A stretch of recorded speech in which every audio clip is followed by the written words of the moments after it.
Sejumlah anggota tim Klewang Satreskrim Polresta Padang meringkus buron kasus tawuran di sebuah halaman rumah di kawasan Batuang, Taba. PE 23 tahun semua datang untuk menemui sang kekasih, namun malah diringkus polisi yang mengetahui keberadaannya. Pelaku ditangkap tanpa perlawanan. Pelaku diketahui merupakan ketua geng, mampu mengkoordinir para pelaku tawuran. Saat kemudian polisi meringkus buronan lainnya merupakan rekan pelaku IP 20 tahun yang saat sedang istirahat di rumahnya di Lubuk Lintas. Keduanya mengaku sebagai pelaku utama dalam aksi brutal yang merenggut nyawa seorang pelajar di kawasan Ketaping, Kecamatan Kuranji. Mereka menabrak korbannya dengan motor, kemudian dianiaya hingga meregang nyawa. Kini polisi masih melakukan pengembangan kasus untuk mengungkap keterlibatan para pelaku tawuran lainnya. Kini para pelaku dijerat pasal 170 dan 358 KUHP dengan ancaman pidana 12 tahun penjara. Dari Padang, Sumatera Barat, Budi Sunandar, iNews melaporkan. Permisi. Dari Polsek. Dari kepolisian. Polsek. Kepolisian sektor Rapocini menangkap 7 pelaku penganiayaan terhadap seorang pemuda di Makassar, Sulawesi Selatan. Maaf ini Bu mengganggu dari Polsek Bu.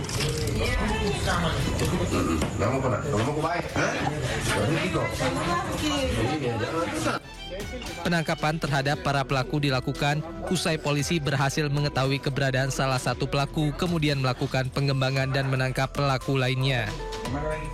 Adapun para pelaku yang ditangkap umumnya masih di bawah umur. Para pelaku menganiaya korban berinisial MF saat melintas di Jalan Tala Salapang 2, Kota Makassar. Korban yang diadang oleh para pelaku kemudian berhenti dan langsung dianiaya. Akibat penganiayaan ini, korban alami sejumlah luka di tubuhnya, di antaranya luka robek di punggung akibat terkena sabetan senjata tajam. Berawal pada tanggal 12 September, TKP-nya di wilayah Kecamatan Rapocini, yaitu Jalan Telak Salapan.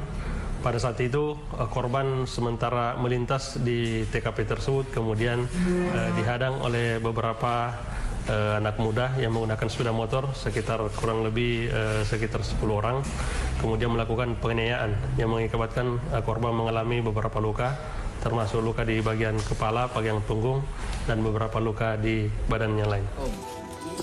Untuk mempertanggungjawabkan perbuatannya, ketujuh pelaku diamankan di Polsek Rapocini, Makassar. Sementara polisi masih mendalami motif pelaku nekat menganiaya korban.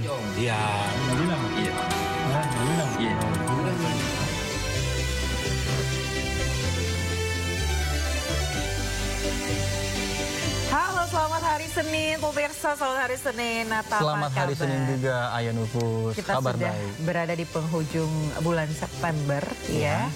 Yang kayaknya musim hujan belum kelihatan ya.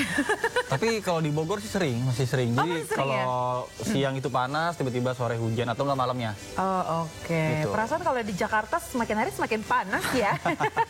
Tapi ya kita berharap meskipun kita sudah memasuki musim hujan, nanti tidak terjadi banjir-banjir hebat yang tidak diinginkan, begitu ya. Semoga supaya berjalan lancar hingga penghujung tahun ya. Tapi ada beberapa memang kalau di Indonesia isu-isu yang bisa dikatakan cukup penting ya di tengah-tengah masyarakat, khususnya program yang baru saja dibuat oleh Presiden Prabowo Subianto. Karena kemarin kalau kita sampaikan beritanya banyak sekali keluhan-keluhan terkait dengan program makan bergizi gratis ya. Kemudian juga baru aja pulang dari New York nih, Presiden Prabowo Subianto langsung dihadapkan dengan berbagai masalah, terutama makan bergizi gratis yang insidennya itu sempat menjadi KLB di Jawa Barat ya, lebih dari 1.000 kasus dalam satu hari. Nah, ini dimana kejadiannya memang cukup masif pemirsa dan juga terjadi di beberapa daerah tadi seperti Nata katakan, dan juga Presiden dari statement yang disampaikan langsung memerintahkan Menteri dan juga institusi terkait pemirsa untuk mengambil langkah penyelesaian dan juga solusi ya. Dan juga kemarin pemerintah merilis akan menutup sementara dapur penyedia makan bergizi gratis yang bermasalah dan juga menyebabkan keracunan pelajar. Karena diketahui juga ada beberapa yang ternyata tidak memiliki sertifikasi.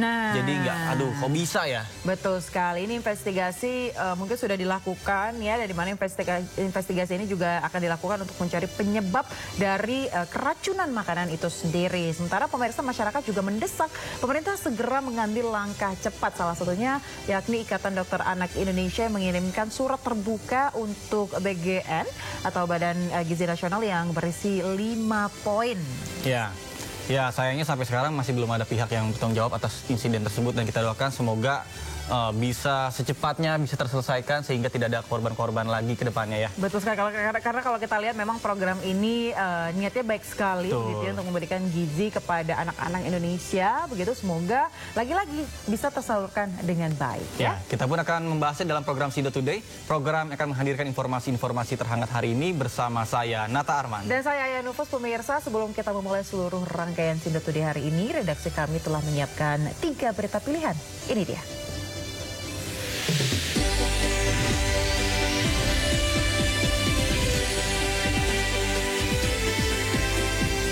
Puluhan rumah di pemukiman padat penduduk di Taman Sari, Jakarta Barat kebakaran.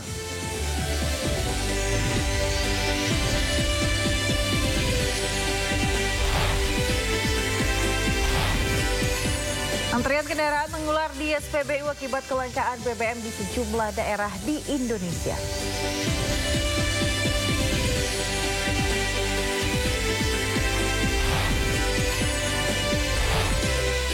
Masyarakat mendesak pemerintah segera menyelesaikan permasalahan makan bergizi gratis agar tidak timbul banyak korban.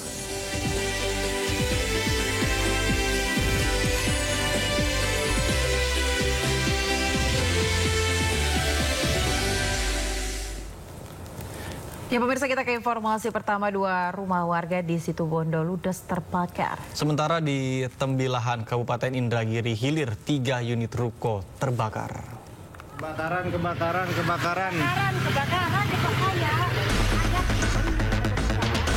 Kebakaran menghanguskan 2 rumah semi permanen di Dusun Randu, Desa Sumberkolak, Kecamatan Panarukan, Kabupaten Situbondo. Sejumlah personel pemadam kebakaran diterjunkan ke lokasi. Petugas sempat kesulitan mengakses jalan yang sempit menuju lokasi kebakaran. Api pun padam 3 jam kemudian.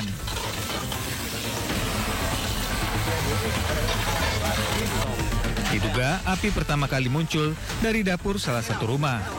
Tidak ada korban jiwa akibat kebakaran ini. Pemkab Situbondo yang datang ke lokasi berjanji akan membangun kembali rumah warga yang terbakar. Next, tadi saya tanya apa yang mau diberikan, pasti rumahnya ya harus kembali terbangun ya. Bisa lewat sistem dari kita full. Nanti saya berharap juga kalau orang Madura itu punya sistem kaceken namanya, gotong royong bersama-sama bantu bikin rumah, dan itu mau kita aktifkan kembali.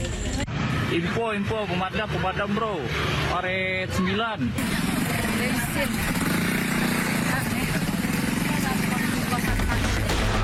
Sementara itu di Jalan Parit 9, Tembilahan, Kabupaten Indragiri Hilir, 3 bangunan ruko yang dijadikan rumah dan bengkel motor ludes terbakar. Menurut keterangan warga, api diduga muncul dari Pertalite yang tersambar api di depan bengkel. Bangunan toko yang terbuat dari kayu membuat api cepat membesar dan membakar ketiga bangunan tersebut.